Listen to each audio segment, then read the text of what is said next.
Does that kind of make sense? So quotation, when you're focusing on the language or when they put things in a way that you do not. Paraphrasing, when it's just their overall idea that you're using. Make sense? Okay. So for example, you might use a paraphrase to summarize some context when you're leading into a quote. Okay.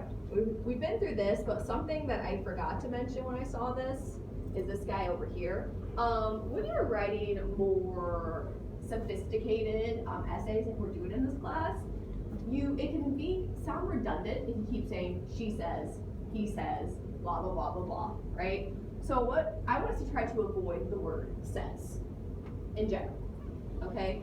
And instead try to use a greater variety.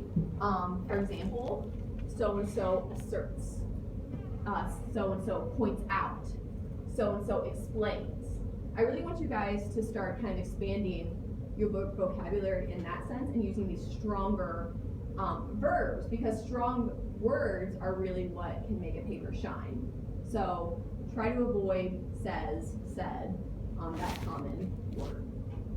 Does anyone have any questions or want to argue with me why they should be able to use that? Good, no fight. I like it. Okay, there's another example, but I think we've been through it pretty well. And this is just, we've also been through this, and you guys seem to have that, but I want to, again, show you different ways that you can place a quote. You can lead into a quote with a colon, which I saw some of you guys doing. For example, it could look like this. Hamlet denies Rosencrantz claim that thwarted ambition causes his depression, colon, quote. You can use it grammatically. When Hamlet tells Rosencrantz that he, quote, he implies that thwarted ambition did not cause his depression. See here, you say the complete claim, then you use the colon. Here you kind of split it up. Or Hamlet denies Rosencrantz's claim that thwarted,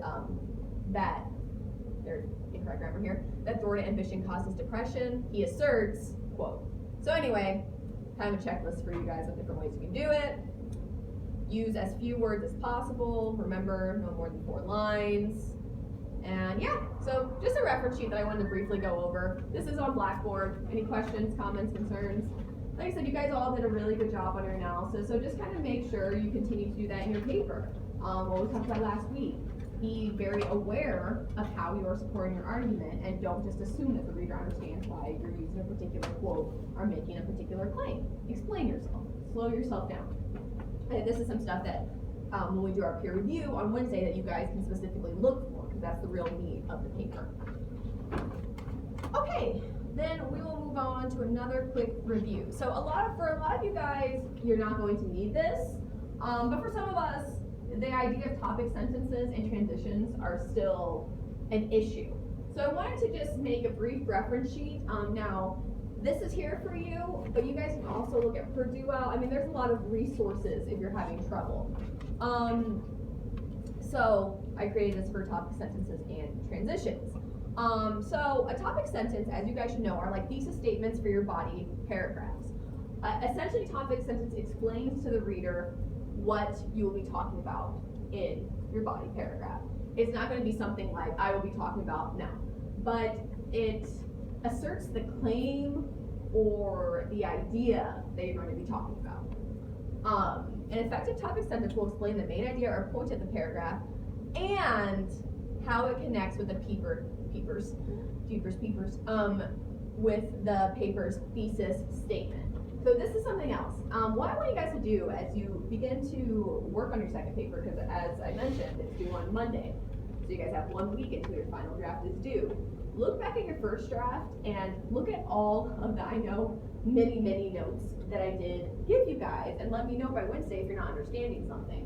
Because that's where I really kind of communicate one-on-one with your writing. That's where I see what your strengths are and what your the things you have to work at are. So look back at that, and then if you see me even a couple times make a statement, this needs to be reconnected to your thesis. You need to reconnect to your thesis. That means that although your analysis may be sound, you're getting a little off topic. You're not showing the reader how this proves your point. So one easy way to remain organized and do that is to kind of link it within your topic sentence, right? You not only explain the main idea of your paragraph, but how it connects to your thesis. because remember, the thesis is what the whole paper is surrounding, all right? This could be something as simple as what your first supporting point is and how you connect it. Now, you don't have to do like a 5-paragraph essay or beyond that. Your supporting point can be more than 1 paragraph, but it's still important to consider when you're writing your many paragraphs, okay, what point am I making and how does it connect to my thesis? That's why, again, I suggest printing out your thesis statement or, somehow having it next to you while you're writing, and take a breath. Write your first, if you decide that you want to write all of your supporting point first, and then take a breath, that's fine, but then go back and make sure that all supporting point 1 is connected to the thesis, that you're not starting to go off topic or what have you. I know it's hard because we become so connected to our words. I mean, writing, I think, is really hard for a lot of students because it's so personal sometimes. Even if you're writing about an essay, it feels very personal and it's written down. You have to shrug that off. You have to, part of the reason we do peer review is not only for you to be able to look at someone else's work, but for you to start to look at your work in that way. Because that's what you're going to have to do in future college classes and in your future jobs. You're going to have to look at your work, whatever that may be, critically and decide, you know what, I don't need this. I need to restart, or what have you. So, in order to do that and do that effectively, it does take time. So take a breath after paragraph 1, reread it, make sure you're on the right track, continue. Okay? So does everyone know what kind of a topic sentence is, at least? This should be a review for a lot of us, but for some of us it's not. Any questions before we look at the example? All right, so here's a student example from last year that I think, and I highlighted the topic sentence, that she did a good job. And I'll just read the full paragraph so you see. Right here. Although Jane did indeed become, dramatic mistake for her, fully independent, she gives up her autonomy when she decides to marry Rochester. During the Victorian era in England, it is believed that married women should dedicate their lives to their families and household duties. As Chantal Langline states in her article, the ideal woman during the Victorian era was compared to an angel, perfect both physically and morally, and Victorian art and fiction perpetuate this ideal. Society should ask nothing else of her than to be the perfect wife and mother to take care of her husband and the household needs, end quote. In other words, Jane's job now is to become the perfect wife by living up to society's standards. Jane no longer has the freedom to choose how her life will be.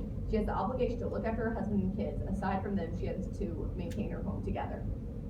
So, this is a really effective effective topic sentence because her claim, although Jane did indeed become fully independent, she gives up her autonomy when she decides to marry Rochester. So, she was independent, but she does give up her autonomy, and when you look at the paragraph, that's what she's explaining how and why that is, using the research. And it connects to her thesis because that is her claim, that Jane does not remain independent by the end of the novel.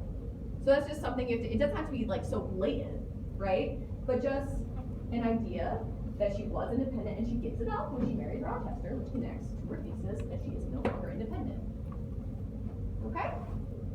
And then, like I said, and things are on Blackboard, you can look at this more, but this entire paragraph does a really good job at sticking to proving this idea that once she is married, as her research shows, she loses all independence, whether she knew it or not, whether she meant to or not, just because that's how society is. That is her new role and her new duty.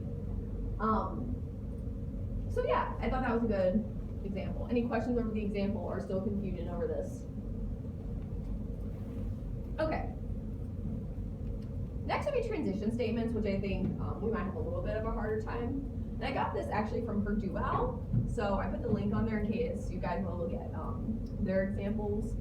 But a good transition can connect paragraphs and turn disconnected writing into a unified whole. In short, a transition statement is meant to show how your ideas connect, all right? Your paper is surrounded by your thesis, your argument, all right? Each point, though, is building off of one another to prove your thesis, all right? So instead of it sounding like 3 separate papers, they have to connect in some sense. Transitions help emphasize that connection. And they also help the organization of your paper.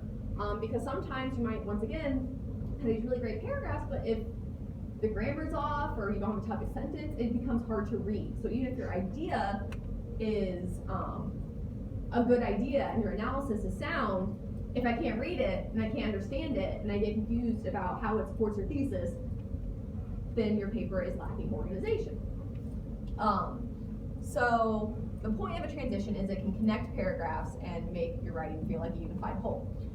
Instead of treating paragraphs as separate ideas, transitions help readers understand how paragraphs work together, reference one another, and build to a larger point.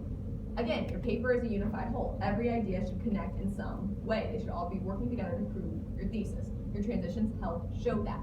The key to producing good transitions is highlighting connections between corresponding paragraphs. So one easy transition tactic is to just show how you got from point 1 to point 2, right? Paragraph 1 to paragraph 2. Pretty simple. By referencing in one paragraph the relevant material from previous paragraphs, writers can develop important points for the readers. So once again, and one way to do that is just to be something like, well, I'll show you the example. I think she does a good job here. Let me just read the last bullet point. In short, a good transition will help express the connection between the ideas and claims in your paper, building upon one another and showing how they all work together to support your thesis. And I think this is from the same paper. I think she does a really, really good job here. That's doing here. I just copy and paste it directly from the paper, so who knows? Oh, maybe that wasn't supposed to be there. Anyway, this is the paragraph following this one, okay? Furthermore, Jane also has lost her strength of character along with her independence since she has to submit to her new husband. All right, this has a transition within a topic sentence. Again, we know that she's going to talk about how she lost her strength. That's the main idea of this paragraph. But she connected it to the previous paragraph about how she lost her independence by saying, furthermore, Jane also lost her strength of character along with her independence since she has to submit to her new husband. It's a very short connection, but it connects, right? In this one, she's talking about how she lost her independence. In this one, not only did she lose her independence, but she also lost her strength. All right? So this is what you need to think about. How do your ideas connect and how they work together to build on your thesis statement? One way that I used to always do this is, honestly, I kind of write my first draft within my outline. You guys don't have to do an intense outline. You can do a topic outline. However, when I would write, would actually do what's called a sentence outline, where I would have my supporting point, and then I would just write all my details within outline form in a notebook, all right, including the transition. And believe it or not, that helped, because one, you don't have the scary interface of the computer saying, I will delete everything, will be gone forever type of thing. You're just writing in a piece of paper. And two, it's almost like a pre-draft, right? And you're already in the revision process, which helps your paper as you go. So it helps you see things mathematically too. Okay, I'm connecting it. What type of thing can I use, right? So, I mean, you could help there, or you guys can just make sure you do it in the editing process as well. But anyway, that's an effective transition. Questions on transitions or topic sentences? Basic grammar, but I do think it's helpful to review. Okay, then we can go ahead and move on. Well, I was going to do the observations today, but some of us are still not in class, and I want to make sure I get enough people, so I'm actually going, if it's okay with you guys, we'll do the observations till Wednesday. Is that okay? I mean, does anyone really just want to tear me apart at this exact moment? You have the rage in your heart where you're just like, damn it, let me do it now. Okay, you're laughing. I don't know if that's good or bad, but I'll go with good. I'm going to go with good. Okay, so we'll wait until Wednesday because I do want to try to have as many students as possible. And then if you guys are not here on Wednesday until 2, well, damn, I don't know. We'll just have to see. Okay, so I'll wait. Okay, so then we're just going to go ahead and move on to talking about Jane Eyre. However, let me stop here. Does anyone have any specific question that you guys, let's have this kind of as an open review session. Your first drafts are due. You only have to do a page and a half, but like I said, the more you do, the better, because you'll have more to talk about. Do you guys have concerns over the paper, or questions, or like something that you're still really struggling with? Yeah, Ty? Oh, okay. So homework, paper 1 is due next Monday, so a week from today. You're reading, finish volume 1 of Mansfield Park. You guys should have read from chapter 1 through 11 of volume 1. And read until volume 2, chapters 1 through 5. So I'll put the page numbers. If you have, excuse me, the Norton Critical, oh, that's not Mansfield Park, but the Norton Critical edition, those are pages 81 through 157. And we'll get to talk about, I have a lot of fun things to say about Mansfield Park, so. But until then, we're still on good old Jane. Okay, the questions about paper 2, questions, comments, concerns about what is required, something that you ran into with research or citation or any of that jazz.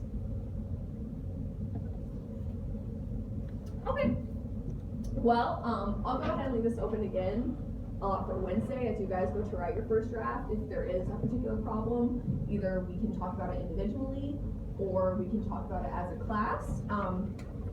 Just, look at the reference sheets. Get for Duell, you have your MLA handbook. Yeah, and just do your best, I guess. Okay, then we'll go ahead and move on to finishing Jane Eyre. So last week we really talked a lot about good old Bertha, my favorite character, and we kind of mentioned the ending, but I really want to focus on Jane Eyre from when she left Thornfield, had a brain, and goes on into the Moor House and then to the ending. So let's start there. So essentially, if you guys think back to when Jane decided to leave Rochester, well, let me put this briefly. Let's have someone summarize. Why does Jane decide to leave Rochester? Why doesn't she stay with Rochester? And she leaves for, yeah. He's kind of an ass. I mean, to put it bluntly, but he just doesn't really respect her kind of after the revelation of Bertha and all that. Kind of physically threatens her. Yes. And she just doesn't feel like it's morally right when he has a husband to marry him. Good. And I really like, and you guys should probably write that down about the idea of morality, because one of the main reasons that Jane chooses to leave Rochester after she discovers Bertha is because she believes it is morally wrong. And this is a hard choice for her. I mean, she goes through quite a lot here. She wants to be with Rochester. She truly believes that Rochester loves her. However, when she finds out that he still has a wife, and even though many critics tend to believe that she views Bertha in the same light as Rochester, she believes that it would hurt herself morally to be in that position. That even though he promises that they would, in a sense, spiritually be married, it would morally hurt her soul. So when she chooses to leave, she essentially decides to choose her morality over her great passion for him. Yeah. And at that point, she would be nothing but a mistress. Exactly. She would be nothing but a mistress. Now, Rochester makes the claim that no, in my heart, you would still be my Jane. We would once again be married spiritually. It's just according to the law, we could not be. According to society, we could not be. And as we see in the end, we could question whether that society matters or not.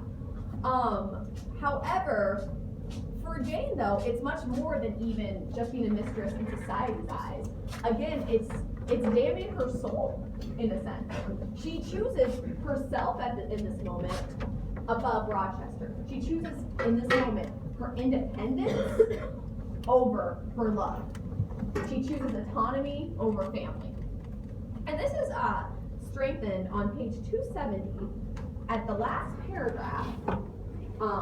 She claims, this is when she's kind of fighting with Rochester here. Still indomitable was the reply.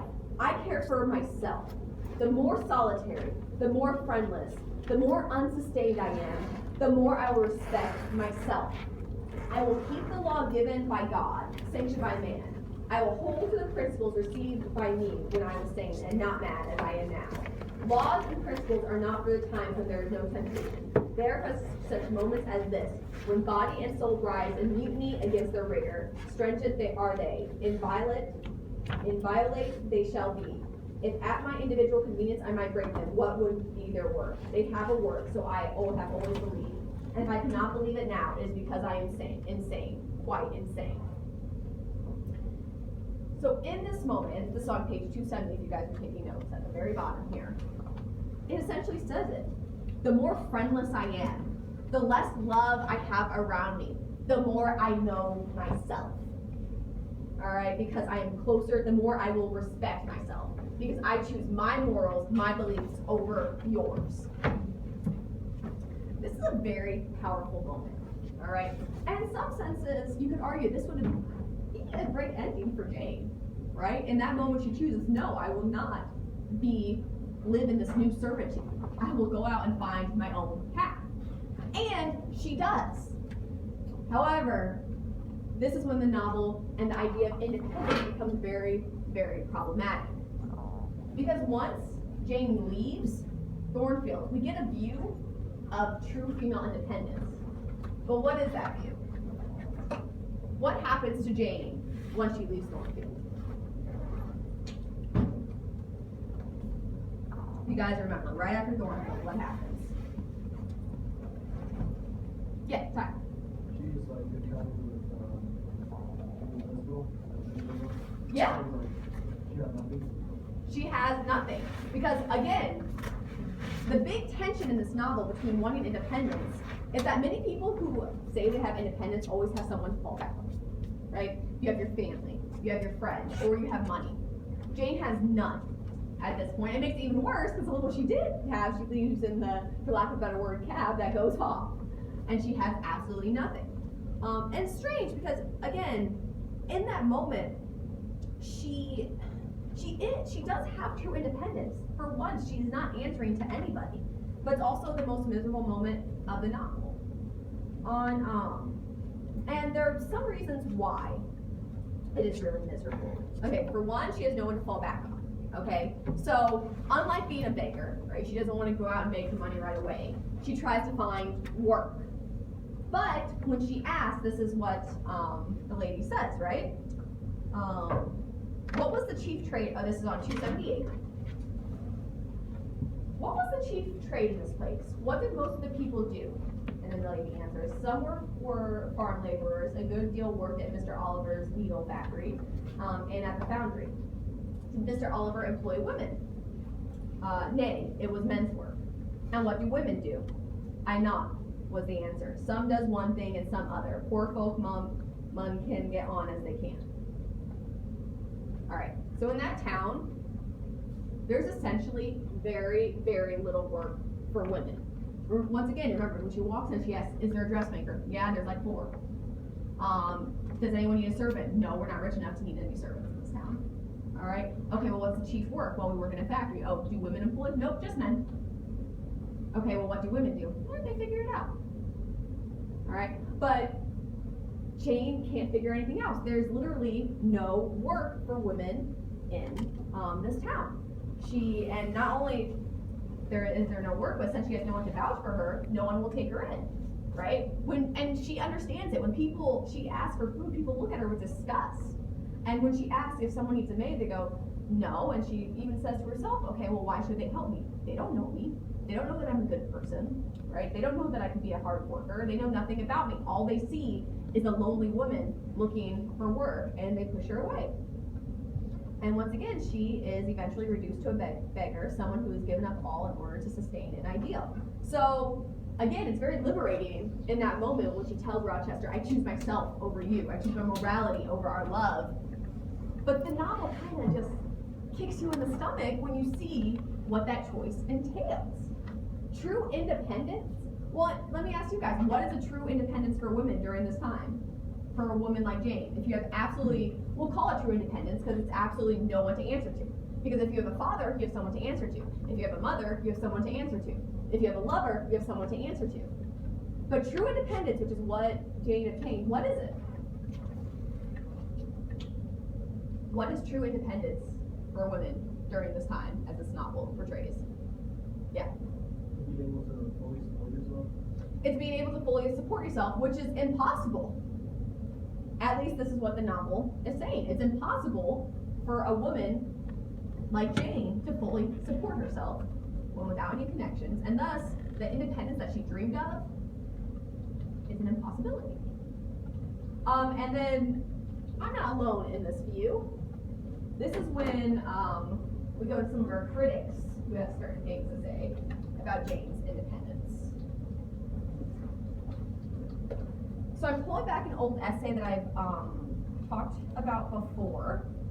All right, so this is taken from Susan Freeman, who wrote the essay Jane Eyre's Fall from Grace. Remember, she was the one that pointed out the inconsistency in Jane's character as a child, where she claims that the Reeds were suppressors, yet she would rather be within than be poor, right? That are working with the economic values.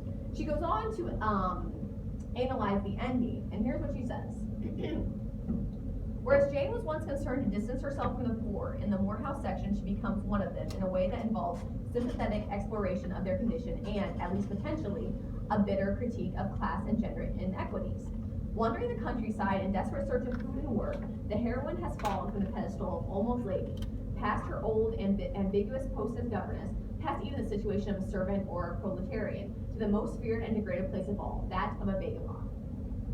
So, in short, in order for Jane to finally be free, right, she falls, all right? True freedom lies in the fall, and she becomes even worse than where she began. She's a vagabond. And Freeman claimed this could be a good moment for the novel to potentially have a great critique of the society system that this novel is presenting. But we'll see what she says about that. Jane Eyre suggests that what is hard for men is harder for women. Jane's homelessness is made all the more trying by her constant fear of, quote, some sportsman or poacher, and jobs for women she finds are especially difficult to come by.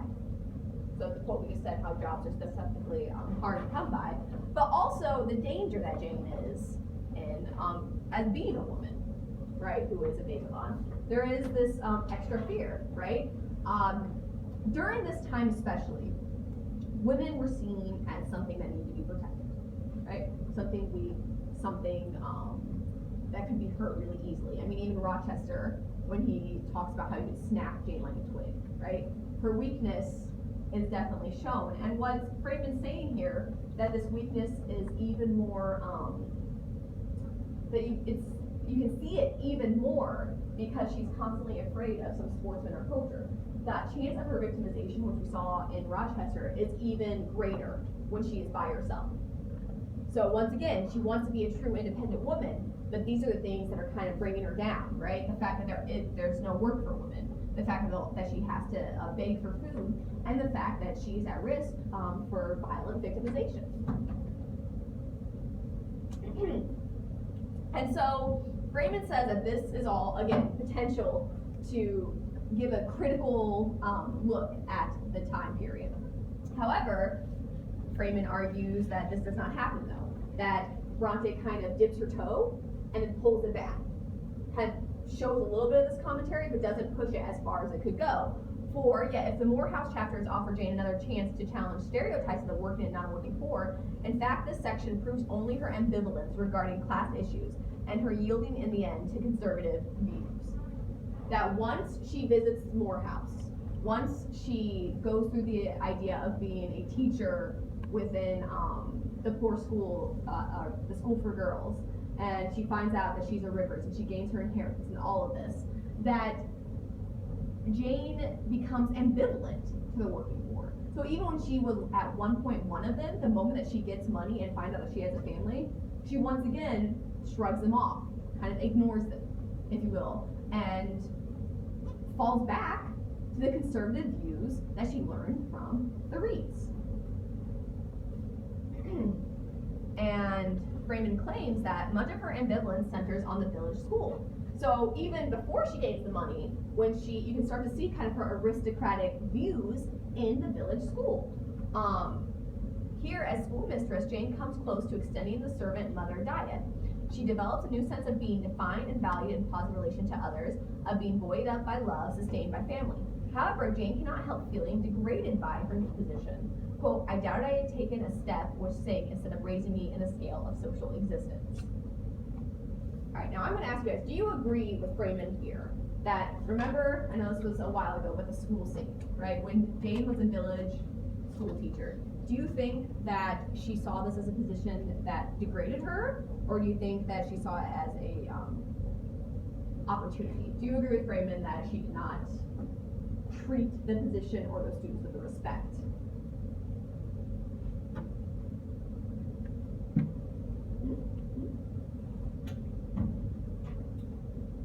Did she treat them with the same respect that she treated Adele? Did she see them as a potential? Why not? Because from what I remember reading, the way that she expressed herself about the students, Mm-hmm. like she made it seem like they weren't equal, but Yes. Yes, she did. There were moments, and once again, you have to look back at that chapter and find these little words where it's the devil in the details. She's surprised. She was surprised that the girls actually ended up being able to have a conversation with her. She was able to take their, roughness and mold them into perfect English women. But why do they have to be molded into the perfect English women? Getting an education is one thing, but being surprised that these women could have the ability to converse with you and have the ability to be good students, that's another. All right, those are pre-existing prejudices that they're bringing on to here. That'd be like if I was just kind of like, okay, class. Now I know you probably won't get this, but this is a paragraph, okay? You know, there's something offensive about assuming that that these students are going to be these rough children who have nothing really to value. Yeah. Yeah. How is she being a hypocrite? She was born with nothing, but luckily she was in near rich people. Mm-hmm. Mm-hmm. Those children who never had a chance to learn. Yes.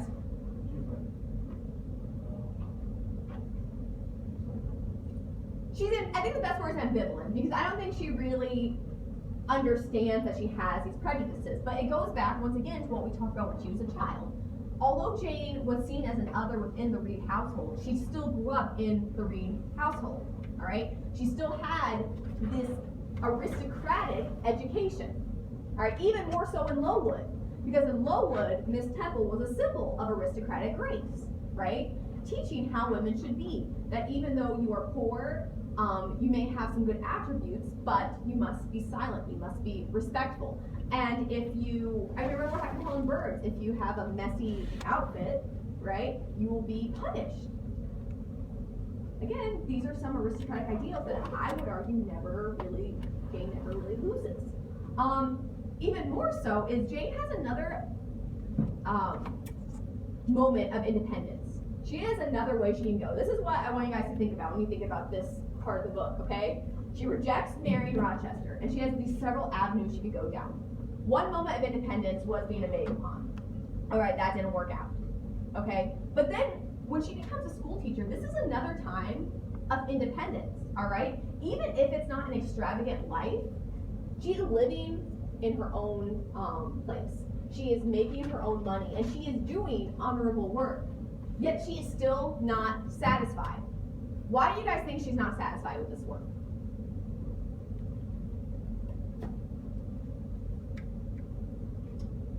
Let's see, someone besides Ty. doesn't she actually say in the book that that's like lower than what she used to be? Exactly. The hierarchy that she is fighting against, she eventually begins to absorb in a lot of ways. And you know, this hurts me because I love Jane. I do. I think she has a chance to be a real great gal. But her prejudices towards the lower class really begin to come out during these chapters. And even more so, when she has an inheritance, she leaves. She leaves the school. And, you know, Sinjin assumes she's going to leave, and she's like, oh no, I will stay for at least a little bit. But what was amazing to me, she didn't think twice. These students she's been with for a while. She's helping them. She's teaching. Remember, this is the first girls' school in this village. All right, this is a great opportunity. But once she gains a little bit of privilege, she leaves it. And that's fine. Okay, maybe she wants to do something else. But then, what does she end up doing? What happens to Jane after she gets her inheritance? Yeah. She just kind of like cleans up Morehouse and I mean, just is domestic. I mean, I can't think of any other way No, to there's put no it. other way to say it. She becomes domestic, right? She decides to clean up the house. She decides to put money to make it a proper place for women to live in. She gives it, if you will, the womanly touch, we'll say. And why is that problematic? Tracy, why do you think that's problematic?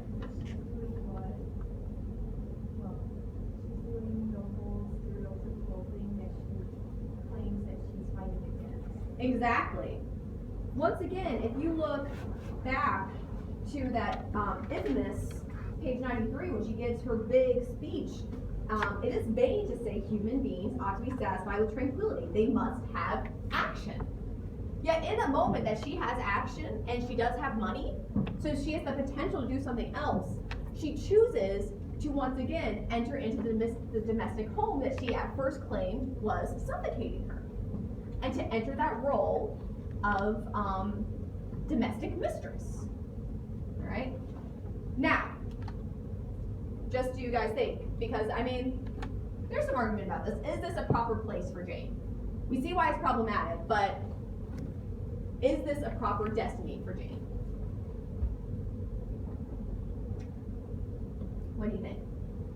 Sense because she's been conditioned her whole life for that. She's seen how other families, how other people have remained. So in a sense, once she has the opportunity to join in the family and join in these festivities, which she never has before because she's never had her own home, she goes into that. That's true. However, St. John does not believe it is suitable for her. And now we get to move on to Happy St. John, the antithesis of Rochester. All right. But first, let's end with Freeman. The end of Jane Eyre finds her, in any case, with all the privileges of an upper Burmese wife. So we'll talk about that in a little bit. But I want us to now kind of turn our attention to St. John. What do you think of him? He is Jane's potential lover, right? He does propose to her. He's the antithesis of Rochester. But what do you guys think, Jocelyn? What do you think of St. John?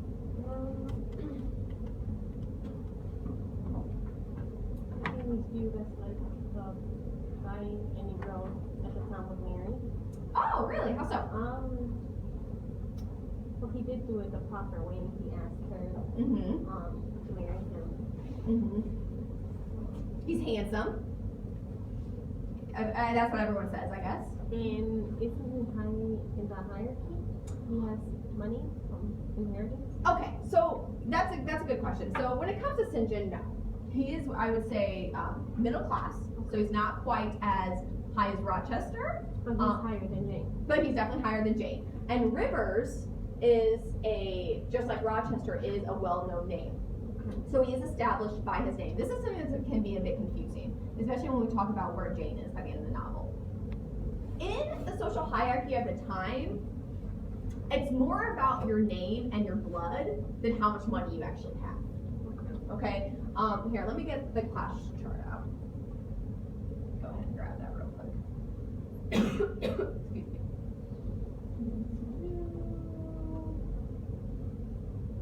Okay. Okay.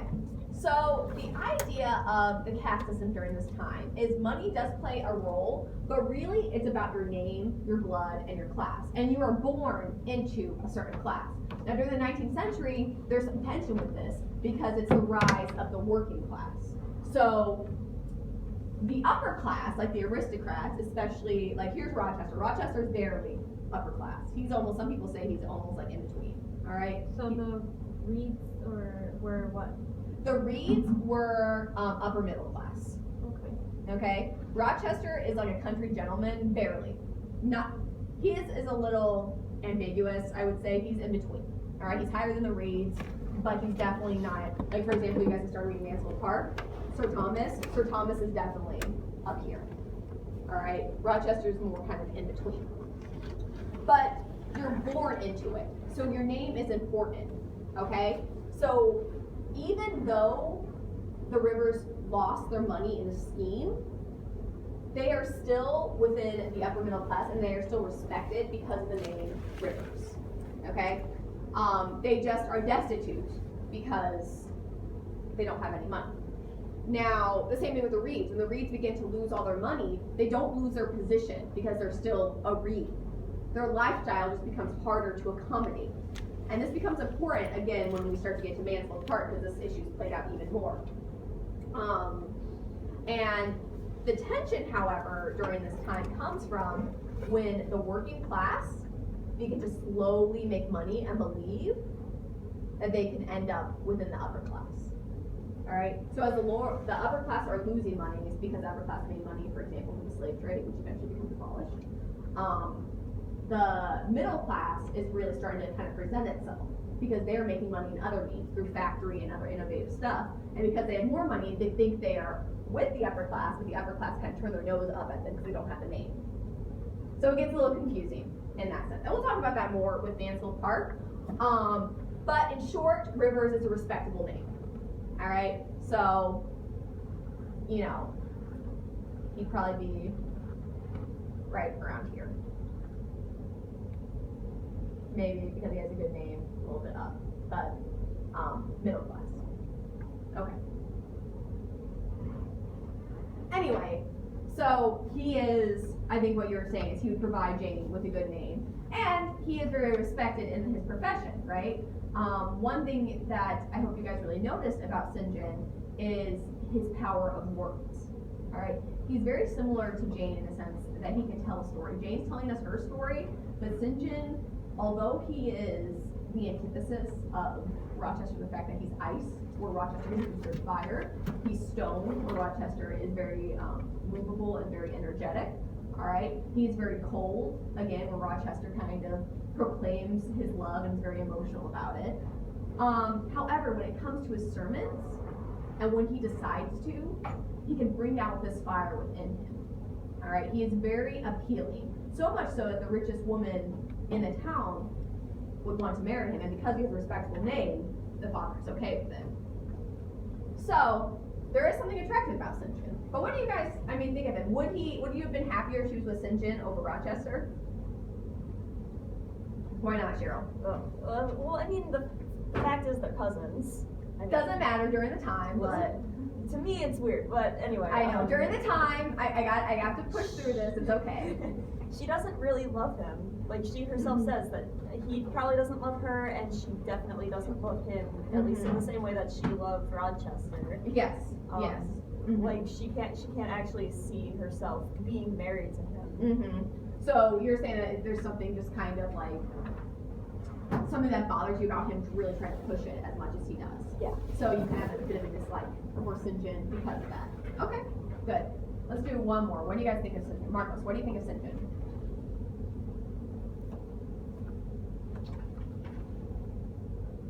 Do you think he would have been a suitable love interest for Jane? It's kind of, pretty much kind of like what she said in a way. I guess in a way. That's okay, because I would want to help him out. Anyway, Angel, what do you think of St. John? Right now, I hope you guys have an opinion. Maybe in a one way that like he has the power, like you said, they mentioned the name. Because of that, she can she could be with her, but she doesn't love. But she doesn't love him. She doesn't love. So there's something appealing about him, but the main downfall is that she doesn't love him. St. John's kind of comical in how cold he is. All right, my favorite scene is when he's looking at a picture of Rosamund, who he does love, and he gives himself 15 minutes to imagine a life with her. and then he's done. Clock hits, and he's like, okay, why am I handling that? And he honestly did move on. He is where Rochester is completely uncontrollable to the point where where Braden's going to assert violence on Jane. St. John is so controlled that I would argue uses a different form of violence, but like I could never consider him flying out at Jane. He's just very comically cold, if you will. But he's there for a reason, and I mean he's very interesting. And his coldness though can be shown even more if you look at his proposal, which I love. 342.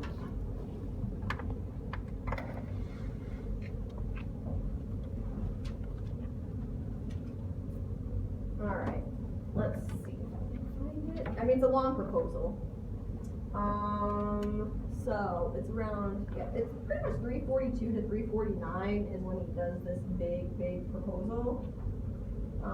And he says, okay, on the top of 343, "O St. John," I cried, "have some mercy. I appealed to one who, in the discharge of what he believed his duty, knew neither mercy nor remorse." He continued, "God and nature intended you for a missionary's wife. It is not personal, but mental endowments they have given you. You are formed for labor, not for love. A missionary's wife shall be. You shall be mine. I claim you, not for my pleasure, but for my sovereign's service." Very different than Rochester when they decide to marry and it's so passionate that the lightning bolt sets the tree ablaze. Yeah, Ty. I feel like her marrying St. John then would be worse than her staying with Rochester. Why? Because with St. John, she would be forced to do like what she doesn't want to be forced to. She would be forced into, yeah, good. Well, let's ask the question. What is problematic with this proposal that I just read? Let's look, I'm gonna read it again. I want you guys to pay close attention to the language, okay? What is problematic about this proposal? "I appeal to one who, in the discharge of what he believed his duty, knew neither mercy nor remorse." He continued, "God and nature intended you for a missionary's wife. It is not personal, but mental endowments they have given you. You are born for labor, not for love. A missionary's wife shall be. You shall be mine. I claim you, not for my pleasure, but for my sovereign's service." Okay, now remember, just a little context, he wants Jane to marry him so that they can go to, I think was it India? Yeah, India together and be missionaries. Yeah, sure. It's almost kind of objectifying, like, you were built for this role, so you have to come with me. Mhm. You can't have any ideas or opinions of Yes. them. You have to come with me. Yes, and this kind of plays off of what Angel was saying earlier, where there is, just like with Rochester, there's a certain power dynamic, but it's a bit different, okay? Rochester, Jane felt like it was okay to challenge him, because although he was her boss, there was this playfulness with it, where they could actually have a conversation. St. John, on the other hand, is a minister, right? He is a minister, preacher, I don't know the correct terminology, but you guys get the idea. He's a man of God. And when he says, "God and nature intended you for a missionary's wife. It is not personal, but mental endowments they have given you. You are formed for labor." He's essentially using the word of God to back up his definition of Jane. All right? It's similar to when Rochester was telling Jane, "You're someone that a lot of people are going to talk to. You're someone that a lot of people are going to tell their secrets to." All right? Although they may think that they're being, that what they're doing is not problematic, they're essentially defining Jane for Jane. Okay? And what's different about St. John is he's using the power of God. He's saying that God, and because of his position and his job, he does have some background in this. And you can see where people would believe it. God intended for you to be a missionary. I know God. I know what God wants. I see through God's eyes, and I see that you are meant to be a missionary's wife. Not because I love you, oh God, no. But because it is suitable to both you and I. Okay? So that's obviously an issue. I don't know. Personally, I wouldn't like that proposal. I mean, I don't know about you ladies, but someone was just like, "Oh yeah, God says that we're gonna get married." So you're like, "Oh, all right." I mean, I don't know. Maybe not. However, though, and now I'm gonna go flip side. There's something problematic in Jane's refusal. What's problematic in Jane's refusal? This is gonna take some thinking.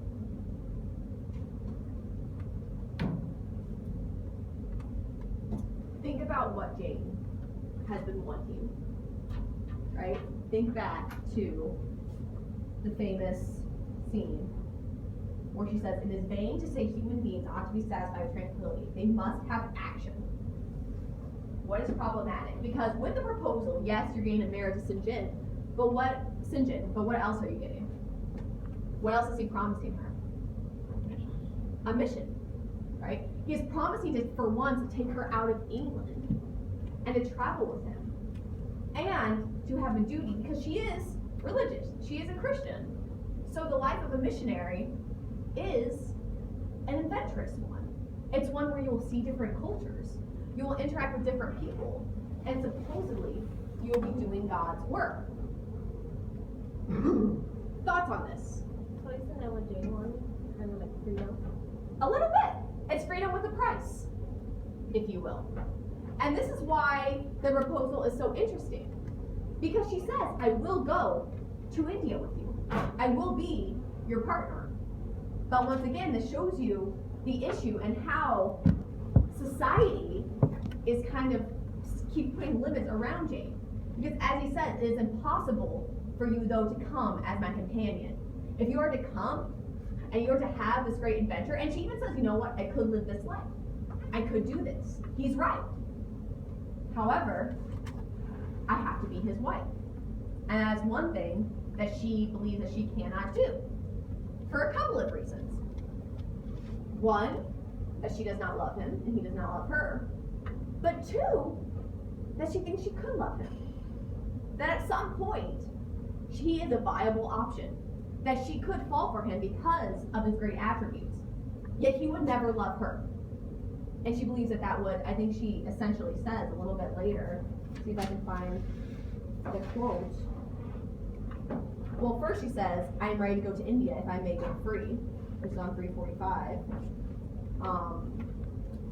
And on 347, on the end of paragraph 2, I should still have my unblinded self to turn to, my natural enslaved feelings with which to communicate in moments of loneliness. There would be a recess in my mind which would be only mine, to which he never came, and sentiments growing there fresh and sheltered, which his austerity could never blight, nor his measured warrior march trample down. But as his wife, at his side always, and always restrained, and always checked, forced to keep the fire of my nature continually low, to compel it to burn inwardly, and never utter a cry, though the imprisoned flame consumed vital after vital, this would be unendurable. I'm going to break down this quote, because there's a couple things going on here. The first part of the quote, she's saying how it would be she would ask a companion. If she, and I think her verbiage is very important, I will go to India with you if I may go free. So think about how they're defining marriage, though, and especially this marriage, okay? If to go unmarried is freedom, to go married is not freedom, okay? And if she was unmarried, I should still have my unblinded self to turn to, my natural and unenslaved feelings with which to communicate in moments of loneliness. There would be recess in my mind which would be only mine, to which he never came, and sentiments grow there fresh and sheltered, which his austerity could never blight, nor his measured warrior march trample down, but as his wife. Alright, so this is important, the but as his wife. So if she is alone, she can still turn to herself. She still has her inward fire to turn to. But the moment she becomes married, for whatever reason, it's gone. As his wife, her feelings are no longer hers. She must, as she says, always restrained and always checked, forced to keep the fire of my nature continually low, to compel it to burn inwardly and never utter a cry. Though the imprisoned flame consumed vital after vital, this would be unendurable. This is important at how marriage is defined. If she is single, she still has control of her own faculties. If she is not, and you could argue, is this just marriage or marriage with Sinjin? But I personally argue that this is talking about marriage in general, especially when we get to the ending. She has a keeper. She's in the red room, and Sinjin has the keys. So, but again, he does give her the opportunity to see other things, so it depends on how important the marriage is. Because according to Sinjin, although they would be united, it would be a godly marriage. So, in some sense, that may be a different marriage than what Rochester was wanting. Okay. So now we're looking at another essay who talks about St. John in general. Jerome Beatty, and this essay is actually in your novel, or in your more critical edition.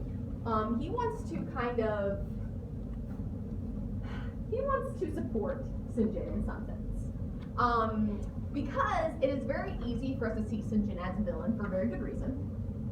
But what Beatty claims is that one of the reasons that we see St. John as such an atrocious match for Jane is because we've already met Rochester. Okay? This is kind of narrative format. That the novel has already really tried to push Rochester as Jane's equal, as a person who Jane should and want to be with. And St. John is thus threatening to that. However, for himself, if you look at him individually, separate from the narrative of Jane Eyre, he may not be so bad. St. John finds Jane worthy of being a missionary's wife, expressing his approval precisely in terms of such a norm. She is very heroic and a soul revealed in the flame and excitement of sacrifice. Though she feels clasped in an iron shroud by his vision of her proper role, she is merely persuaded that this is indeed her work and her way. So, in short, even though he's going about it in a weird way, he is trying to give Jane a heroic role. He is trying to give Jane something that, in a sense, she's always wanted. Once again, though, I think the problematic part about it is he's trying to give it to her instead of allowing her to have it for herself. Jane recognizes that St. John has a voice and her best interest, as he understands it, at heart. He truly believes that he is saved, and she, unless she accompanies him to India as his wife, is damned. So, to kind of go off what Ty was saying when we talked earlier in class, for Jane when Rochester asked Jane to be his mistress, he was in a sense damning Jane. Okay? What Beatty is claiming is that St. John is doing the opposite here. St. John truly believes that this is her calling, that Jane is meant for a heroic life. And he's trying to give her the opportunity to do that. And he believes that if she denies him, she is turning away from God, that she is essentially damned. Again, we're seeing things from St. John's perspective. Okay? What do you guys think of that, first of all? Any thought about that idea? You look like you have a lot of thoughts. Oh, cynical. Yeah, it's pretty cynical. It's pretty cynical. But at the same time, like we talked about, once Jane gets the money, she kind of starts to lose her fire anyway. She starts to place herself in this domestic role. And if you look back at the novel, St. John does not like this from the beginning.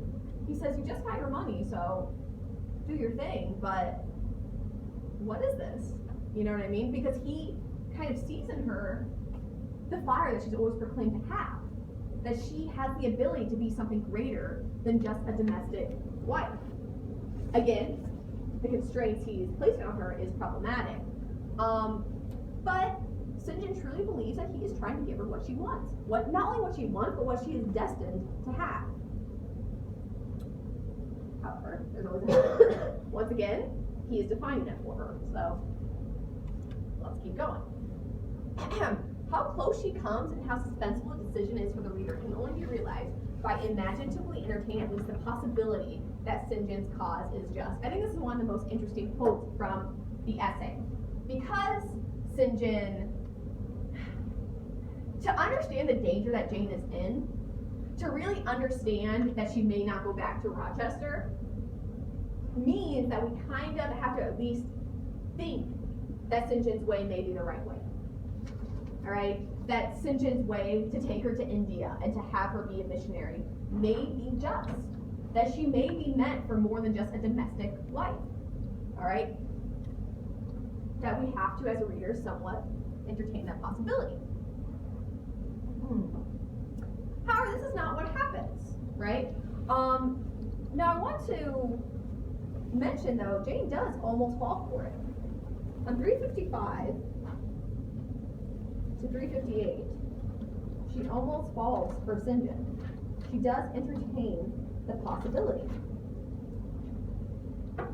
At the end of 355, let me make sure. Oh, actually, let's go to the bottom, 356.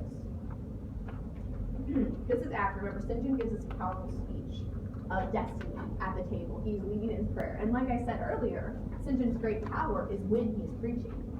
You can tell that, at least for St. John, he's where he needs to be. Alright? This is his gift. This is where his ambition lies. He sees that he has faults, and even though it's comical how he refuses them, it's because he believes he is doing something for the greater good, if you will.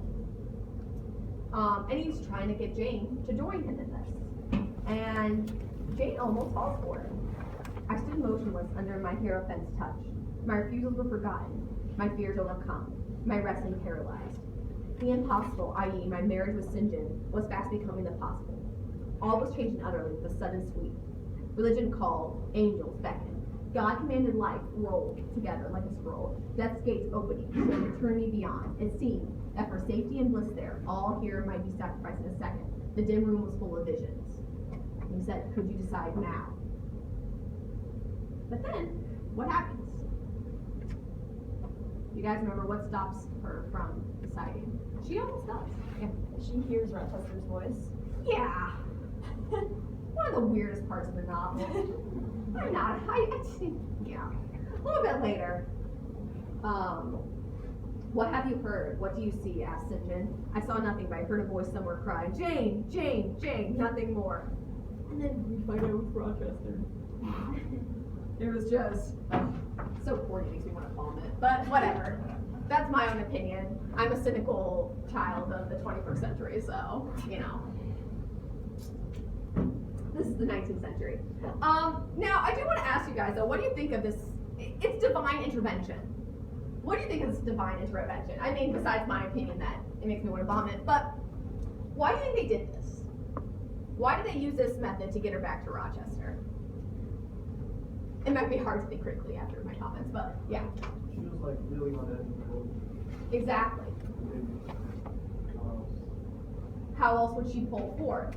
I mean, it's something that a lot of people have kind of questioned. Some people claim it's because this was, in a sense, God taking her away from that temptation, like this is not your destiny.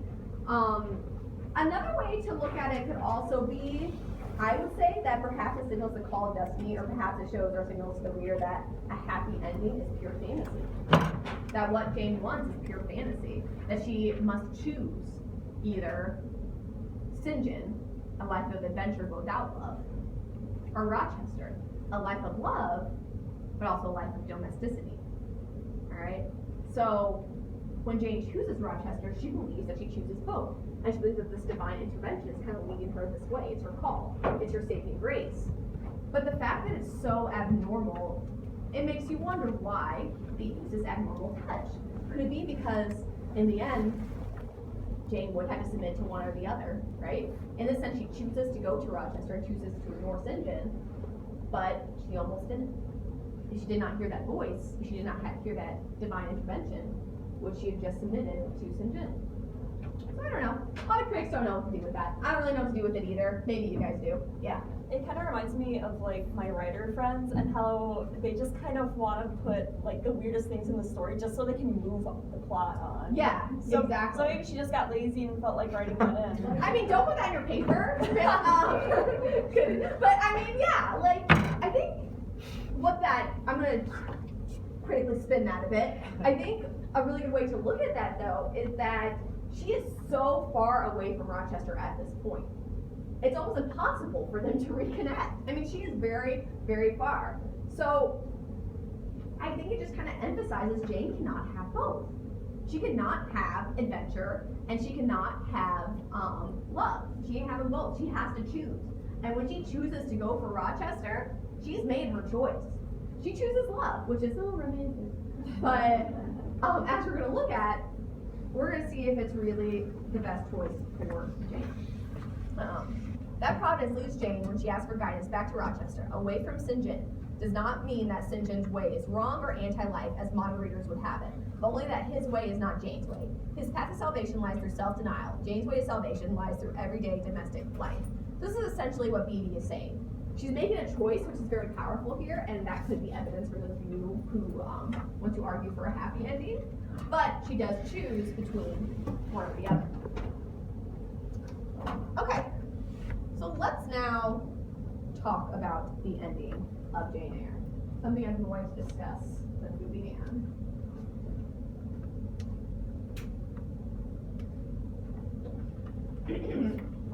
And this is what you guys kind of had to discuss in your assignments from last week. Alright, so when Jane returns, Thornfield is not as she remembered, right? So she goes back and she tries to find Rochester. It's burnt to the ground, Bertha is dead, and Rochester is maimed after trying to save her. Rochester has sent Adele to school, and Miss Fairfax is gone. He lives away from society in seclusion of Ferndean. So it's completely different. Thornfield's gone. Alright? And not only is Thornfield gone, but all of these interconnections are also gone. And it's also significant that Rochester now lives at Ferndean, because unlike Thornfield, which is the center of society, Ferndean is at its outskirts. It's away from society. Jane comes back, we just kind of summarize it. They reunite and we get the famous words, "Reader, I married him," on 382. So first I want to ask you guys, why does she decide to marry Rochester? Do you think he's reformed his ways? Is he now a new man, if you will? Let's begin with that question. Has Rochester reformed? I think she marries because she needs help. She's blind Yes. and her arm is cut, so Yeah. He's very maimed. She literally becomes his eyes and his right hand at that point. So you're saying that when she sees him like this, she cannot help but want to help him. yeah. Okay, good. Very good. Pat. I feel like he has time to Yeah. I mean, he's been beaten down to the extreme. So, and you think that that kind of helped him become a better person? Good. Anyone not believe he became a better person? Anyone still suspicious of good old Rochester? I like you're like, are you suspicious of Rochester? You know the right answer. I mean, yeah, I think a lot has happened to him, and in many ways, he's definitely been beaten down. So, yeah. But why does she marry Rochester? Angel's already given us his opinion, but why do you think she decides to marry him then? When she sees him? Yeah. I kind of feel like he's on the same page as her now, and I don't know how to really explain that, but they kind of seem to be in like the places they need to be in their lives to like understand and actually love each other rather than him dressing her up and Yes. you know. His you're saying that a lot of his power has lessened. Yeah. And so thus they're on more equal footing. Yeah. And so they finally have the opportunity to marry. And Jane does believe that they are within a marriage of equality. On 384, she says, "I am ever more absolutely bone of his bone and flesh of his flesh." Right? Mr. Rochester continued blind for 2 years of our union. Perhaps it was that circumstance that drew us ever so near, that knit us so very close. For I was then his vision, as I am still his right hand. Literally, I was what he often called me, the apple of his eye. And then, trying to see. Peter, I married him, and you guys use some of these quotes. Anyway, she believes that they are literally one person, and thus they have a marriage of equality. But because I'm ever so picky and analytical, I'm going to break down some problematic things here said. I am ever more absolutely bone of his bone and flesh of his flesh. Which, as we see, if you look at the little note here, comes from awakening from sleep and finding Eve. Adam so addressed her, bone of my bone and flesh of my flesh. Jane's appropriation of these words completes the cycle that began with realization at the end of chapter 24 that she had made an idol of Rochester. In short, they are now one, right? She is his Eve, she is Eve, he is Adam. But what's problematic with the language? Bone of his bone and flesh of his flesh. I am still his right hand. I was literally the apple of his eye. Yeah. It's kind of like she has come from him rather than they have come together. Exactly. All right. A lot of people say the connection, again, as we have said, lies in the fact that he needs her now. But there's actually something still sacrificial in her, and some of you guys mentioned this, in the fact that she now has to take care of him. All right? And she is defined according to his flesh. Later, she does say a note where she's like, oh, and he feels the same way about me, or, you know, our life is together. But when you read through this chapter, which if you were arguing this in your paper, you might want to kind of look at it closely again. There's a lot of language alluding to the fact that they are one, but they are him. All right? And this is even more so in the fact that, as she mentions, she finds out where Adele is. Adele is sent to a horrible school. She goes there to take Adele back, and she wants to take care of Adele, but she can't. She says, my goal was to teach her myself, yet because of Rochester and all that Rochester needed, she had to send Adele away to another school. And she says it in these happy, like, oh, it's no big deal. Like, we're still a happy family, and this was a good school. And yes, okay, it was a good school, children were sent away to schools all the time. But the fact of it is, her reasoning to do that was because Rochester needed so much out of her, that he needed her to be his right hand. And this goes with another common phrase. Well, first let me ask you guys real quick. Is this a marriage of equality? No, why not? I just find it that she's identifying herself through him. Mhm. Codependency type of thing. Mm-hmm. It kind of goes back to the whole thing of where she's fighting against all these things that she didn't want to do, and now she's doing it, but at the same time she's comfortable with it because society, I don't know, there's a whole bunch of intertwined things in there. Well, yeah, exactly. You're saying what Freeman was saying earlier, is that she's become the Burpee's wife, right? That although she is happy, she still is submitting to him in some sense. She refuses to believe it, but her refusal is in some sense how she views this. Can you trust her? Do you trust that when she says marriage of equality, that it's actually a marriage of equality? And like I said, there are certain things to kind of counteract that. Does anyone actually believe it's a marriage of equality? I know some of you do, yeah. For the sake of my paper, I kind of have to. Okay, But I don't know, like, I feel like independence is having choice over your life, and she does choose to be with Rochester. She doesn't, you know, she doesn't go to him and then he says, you have to marry, and she's No, like, she does okay. choose. She chooses. You have a good point. But then my question for you would be, even though you choose, is she just choosing a new servitude? Maybe she wants to be, I mean. Yeah, I mean, and that's fine. And there's nothing, and that's a very good question though. But does she lose her independence? And one theory that a lot of people say, we're like, no, they're equal because now she has money and he lost some. But until the 1882 Marriage Property Act, let's ignore this for now. You guys can look this up if you want.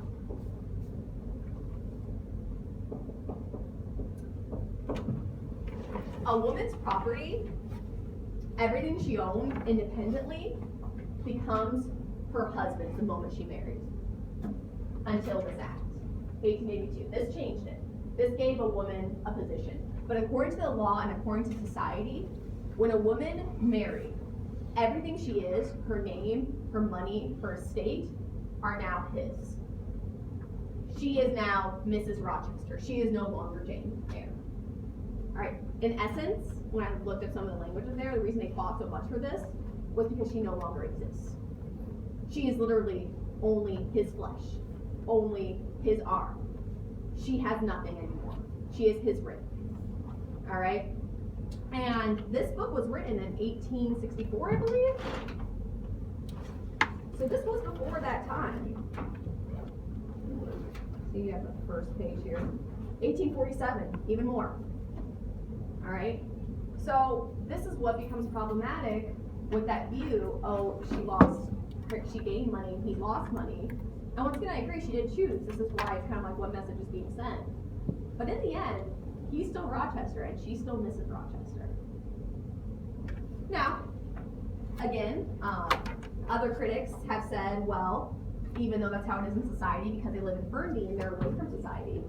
So within their marriage, they are equal. That's another argument. But, I don't know. It's kind of hard to go both ways. We're running out of time, so I can't go over all of it, but I'm trying to see if there's any others.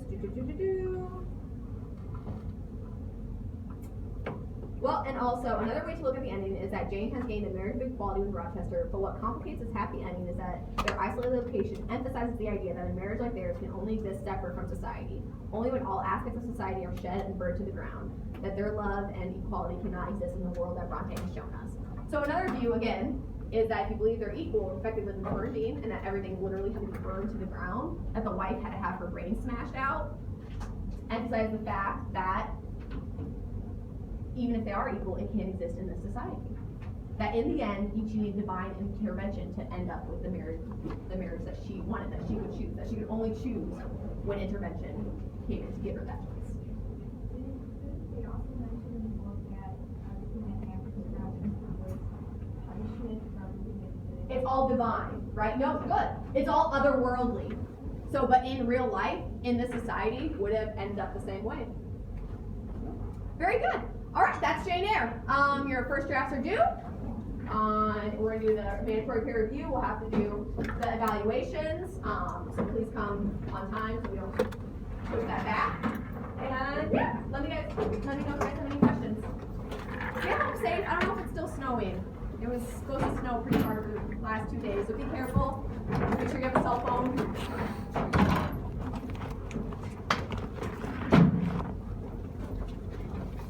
Angel, I still have your, and I still have your thesis. I think you were a little bit late to class. They didn't have a chance to go back after.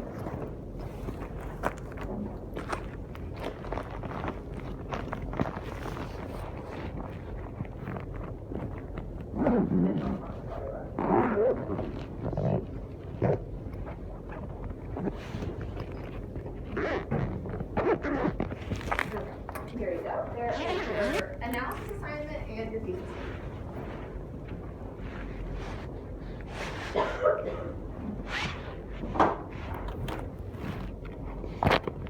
I love watching the videos of your laughter.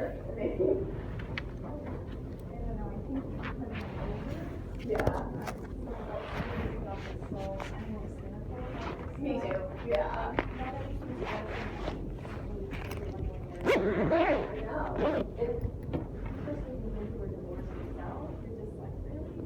I know. I know. You have to look and laugh at it. Oh yeah, definitely. Because it is just so, I always change my mind.